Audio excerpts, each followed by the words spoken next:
సరే, ఇటు తెలంగాణకు వస్తే ట్యాపింగ్ సంబంధించిన వార్తలు మళ్ళీ ఫస్ట్ రోకి వచ్చాయి. దాని గురించి ఏమంటారు? నిజంగా తెలంగాణ ట్యాపింగ్ అనేది నిజానికి ఇప్పుడు ఆంధ్రాకి కూడా విస్తరించింది.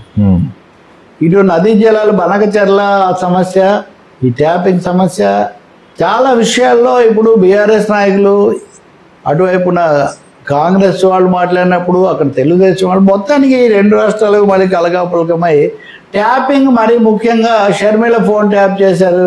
షర్మిల ఫోన్ ట్యాప్ చేసి ఆ విషయాలు జగన్కి చెప్పారు. సో కేసీఆర్ జగన్ కలిసి అప్పుడు అధికారంలో ఉన్నప్పుడు చేశారు, ఇప్పుడు కూడా అదే చేస్తున్నారని. సో ఈ విషయంలో బీఆర్ఎస్ ఏమో కాంగ్రెస్ మీద దాడి చేస్తుంది. రేవంత్ రెడ్డి చంద్రబాబు మనిషి కాబట్టి చంద్రబాబుకు అనుకూలంగా చేస్తున్నాడని. ఆ నదీ జలాల సమస్య పక్కన పెట్టి ట్యాపింగ్ వరకు తీసుకుంటే ఇది కూడా జగన్లో నిన్న అడిగారు. షర్మిలేమో ఆరోపించింది ట్యాపింగ్ చేశారు, ఈ విషయాలు చెల్లి మీదే ట్యాపింగ్ చేయిస్తావా, ట్యాప్ చేసిన రికార్డు కూడా నాకు వైవి సుబ్బారెడ్డి నాకు స్వయంగా వినిపించారు అని ఇంకా ఆమె తిరుగులేనా ఇవన్నీ కేసీఆర్తో చేయించారని.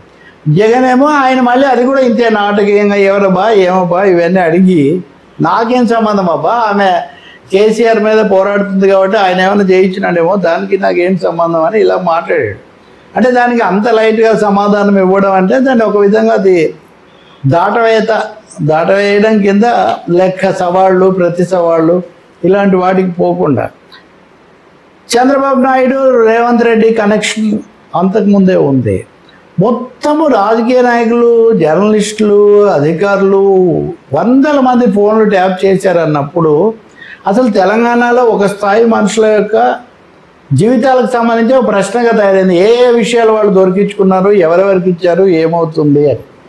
కాబట్టి ఇప్పుడు ట్యాపింగ్ అనే దాంట్లో ఎంత లోతుగా ఉంది, ఇంకా ఎవరెవరు ఇందులో ఉన్నారు అనేది తెలియక ఒక సామాజిక సమస్యగా కూడా అధికారులకు సంబంధించి కూడా చాలా విషయాలు ఉంటాయి కదా. ఇది కాకుండా కవిత వాళ్ళకు వచ్చిన అంతర్గత సమస్యలు, హరీష్ రావు మీద నిఘా వేశారు, ఇవన్నీ వాళ్ళు అంతర్గతంగా లోపలి వాళ్ళు చెప్పకపోయినా ఆ సందేహాలు ఉన్నాయి.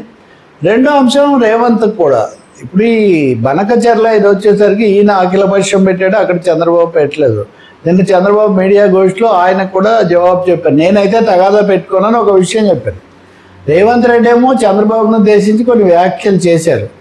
మీరు ఇక్కడ మా దగ్గర 3000 టీఎంసీలు అదనంగా ఉంది గోదావరి జలాలు అంటున్నారు కదా, మరి మేము కట్టుకుంటాము 1000 టీఎంసీలతో, వీటికి ఏం అభ్యంతరం లేదని ఎన్ఓసి ఒకటి ఇవ్వండి అని ఆయన అడిగాడు. సో ఇప్పుడు వెంటనే అక్కడి నుంచి హరీష్ రావు అంతకుముందు మనకు 2000 టీఎంసీలు కావాలని కేసీఆర్ పోరాడి అనుమతి చేస్తే మీరు 1000 టీఎంసీలు చాలంటారని. అంటే ఇక్కడ ఏదో ఒక విధంగా చంద్రబాబు రేవంత్ రెడ్డి ఒకటి అని ఎస్టాబ్లిష్ చేసే ఒక ప్రయత్నం బీఆర్ఎస్ చేస్తుంటే కేసీఆర్ జగన్ ఒకటే అని ఎస్టాబ్లిష్ చేసే ప్రయత్నం అటు వైసీపీ టీడీపీ బీజేపీ కూటమి చేస్తుంది. ఈ మధ్యలో బీజేపీ పాత్ర డబుల్. ఎందుకంటే ఈటెల రాజేందర్ మనం మాట్లాడాం కదా ఆ నది దీంట్లో కాళేశ్వరం మీద ఇచ్చిన వాంగ్మూలం, ఆయన నిన్న కూడా సవాల్ చేశాడు, నేను పదవి వదులుకుంటాను, కాళేశ్వరం మంత్రివర్గంలో నిర్ణయించలేదు అని మీరు నిరూపిస్తే నేను రాజీనామా చేస్తాను. ఆయన సవాల్ చేయడం ఏంటి, ఇప్పుడు ఆయనది కాదు కదా ఇక్కడ కేసు.